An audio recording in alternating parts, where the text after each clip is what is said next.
Hi friends, నమస్తే. మీ శ్రీలహరి అండి. ఈరోజు నేను దోసకాయ కూర చేసుకుందాం అనుకుంటున్నానండి. ఫస్ట్గా ముక్కలు కోసుకుని రెడీగా ఉంచుకున్నానండి. ఇదిగోండి 2 దోసకాయలకు చిన్న చిన్న ముక్కలుగా కట్ చేసుకున్నానండి. 5-6 పచ్చిమిరపకాయలు తీసుకున్నానండి. 2 ఉల్లిపాయలు, కొద్దిగా కరివేపాకు, ఇదిగోండి జీలకర్రను, వెల్లిపాయలు అన్నీ కోసుకుని రెడీగా ఉంచుకొని బాండి పెట్టి నూనె వేసేస్తానండి. ఫస్ట్గా ఎల్లిపాయ జీలకర్ర వేసుకుందామండి.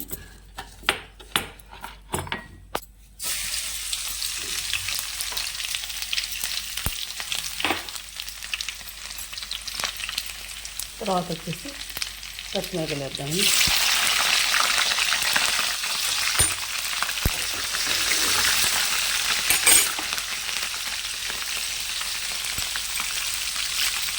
తర్వాత కరివేపాకు వేద్దాము.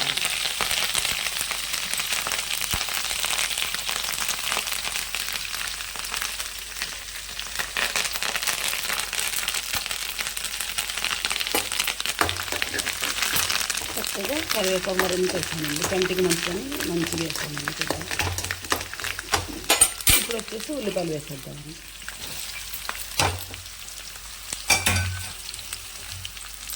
ఇట్లా ఎర్రగా వేసుకుందామండి. హలో ఫ్రెండ్స్, నేను అయితే మా ఇంట్లో ఏదైతే చేసుకుంటానో అదే కర్రీ ప్రిపేర్ చేసి పెట్టుకుంటున్నానండి. ఇందులో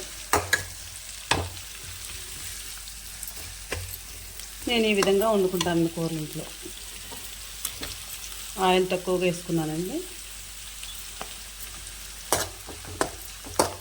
ఈరోజు ఫస్ట్ స్టార్టింగ్ ఈరోజు వ్యవసాయం స్టార్ట్ అండి.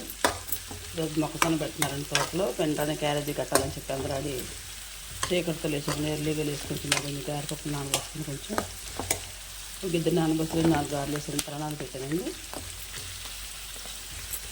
తమ్ముడు 2-3 తమ్ముడు తినేసి రెడీగా తిన్నారు. ఇంకా బాబు రాలేదు ఇంటికి.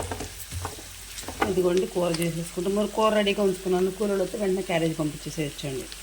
అదే మా దగ్గర కాదండి, మా దూరం రాయుడుపాలెం అండి. మాది తోట దగ్గరలో కాదండి. ఒకసారి బొట్టమే కానీ తేప తిరగటానికి దగ్గర కాకపోబట్టి దూరం కాబట్టి ఒకసారి అన్ని తీసుకుని వెంటనే పెందరాడు వెళ్ళిపోతారండి. చక్కగా వేగుతున్నాయి కదండి. వేగిన తర్వాత అప్పుడు మనం దోసకాయ ముక్కలు వేసుకొని పసుపు ఉప్పు వేసుకుంటే ఒక పావు గంట సేపు ఆగితే మగ్గుతూ ఉంటాయండి. ఉల్లిపాయలు చక్కగా వేగింది కదండి. ఇప్పుడు కొంచెం పసుపును ఉప్పు వేసుకున్నాను. దోసకాయ ముక్కల్లో వాటర్ ఉంటుంది కదండి. నేను ఇప్పుడు ఏం చేస్తానంటే గల్లుప్పు వేస్తాను. సాల్ట్ వేయండి. ముందుకు వేస్తే ఉల్లిపాయ ముక్కలతో పాటు ఆ ముక్కలు కూడా పడొద్దండి. దోసకాయ ముక్కలు వేసాను దాని కూడా దీని కూడా పడుతుంది. దాని ముక్కలన్నీ పట్టదండి. నేను ఈ విధంగా వేస్తాను. ఇట్లా గల్లుప్పు వేస్తాను. అంతా కరుగుద్దండి. దోసకాయలు వాటర్ ఉంటుంది కానీ కరుగుద్దని గల్లుప్పు వేసానండి.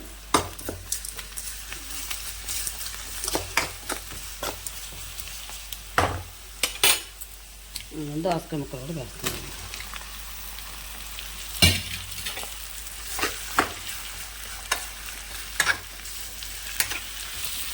కొంచెం అటు ఇటు అవుతుందండి వీడియో. కొంచెం ప్లీజ్ అర్థం చేసుకోండి. నేనే పట్టుకుంటున్నాను కదండి. అన్ని రకాల స్టాండ్లు గిండి అయినా కొనుక్కోవడానికి మనకు అంత శక్తి లేదండి ఇప్పట్లో. కొంచెం క్లిక్ నాకు ఇట్లా జాగ్రత్తగా చేసుకుంటే తర్వాత అప్పుడు తీసుకుంటానండి. ఇంకా నేనే ఎడమ చేత్తో తీసుకుంటే కుడి చేత్తో కర్రీ చేసుకుంటున్నానండి. ఏమైనా తప్పు ఉప్పులు ఉంటే క్షమించండి. ఏమనుకోవద్దు. మీ ఫ్యామిలీ మెంబర్ అనుకోండి. నన్ను కామెంట్స్ అంటే అనుకోకండి అండి. చక్కగా ఒక పావు గంట సేపు దీన్ని చక్కగా సిమ్లో పెడతానండి. చక్కగా ముక్కలు శుభ్రంగా మగ్గి తీయండి. మగ్గిన తర్వాత కారం వేసుకుందామండి. ఇది చక్క కూర దగ్గరికి వచ్చేసింది చూసారా. వాటర్ మొత్తం ఇంకిపోయిందండి. కొంచెంసేపు ఉంచుదామండి. ఎందుకంటే కొంచెం ముక్కలో గట్టిగా, ఎందుకంటే తొక్కలో తీయనండి నేను దోసకాయ కూరకి. చట్నీకైతే తొక్క తీస్తా కానండి, కర్రీకి తొక్క తీయనండి నేను. తొక్క తీయకుండా ఉంటేనే ముక్క ఎడతట్టు ఇదైపోకుండా గుజ్జు గుజ్జు అవ్వకుండా ముక్క బాగుంటుందండి. చూసారండి. ఇంకొంచెంసేపు ఇట్లా ఉంచుదామండి. మగ్గుతూ ఉంది కదండి. అదే సిమ్లో పెట్టే బట్టల కాలం సిమ్లో పెట్టే, అందుకని ఇంకా మగ్గలేదు కూర సాంతంగా. ఇంకొక 5 నిమిషాలు మనం మగ్గనిచ్చుకుందామండి. మగ్గనిచ్చుకుంటే అప్పుడు కారం వేసుకొని కొంచెం ధనియాల పొడి వేసుకొని దించేసుకుందామండి. ఇది కొంచెం చక్కగా మగ్గింది కదండి. ఇప్పుడు కొద్దిగా కారం వేసుకున్నాను. పచ్చిమిరపకాయలు ఎక్కువ వేస్తాను కదండి. కొంచెం కారం వేస్తున్నానండి. కొత్త కారం కదా, కొంచెం ఎర్రగా కనిపిస్తుంది. కొంచెం దీంతో పాటు ఏమేనండి ఓన్లీ ధనియాల వరకే వేస్తానండి. ధనియాలు అయితే కొంచెం చెక్క వేస్తానండి. కొంచెం సెగ చేసేసి చక్కగా పడతానండి. కొంచెం ఎల్లిపాయ జీలకర్ర వేస్తున్నాం కదండి, ఫ్లేవర్ బాగుంటుందని చెప్పి కొంచెం కమ్మకూడదని ఈ పొడి మట్టి కంపల్సరీ వేస్తాను. అది మసాలా కాదండి, ఓన్లీ ధనియాలు వేయించి చక్కగా, అంటే వేయించండి ఏవి వేయనండి, ఉత్తిగా ఏం చేసా అట్లా ఎండలో పెట్టేసుకుని చక్కగా 2 జార్లు వేసి పట్టేస్తానండి మెత్తగా పొడి. చూసారండి చక్కగా కమ్మగా దోసకాయ కర్రీ రెడీ. ఫ్రెండ్స్ నేను ఈ విధంగా చేసుకుంటా, మరి మీరు ఎలా చేసుకుంటారో తెలియదు నాకు. నేను చేసే విధానం మీకు నచ్చితే నాకు ఒక లైక్ ఇవ్వండి. Please subscribe.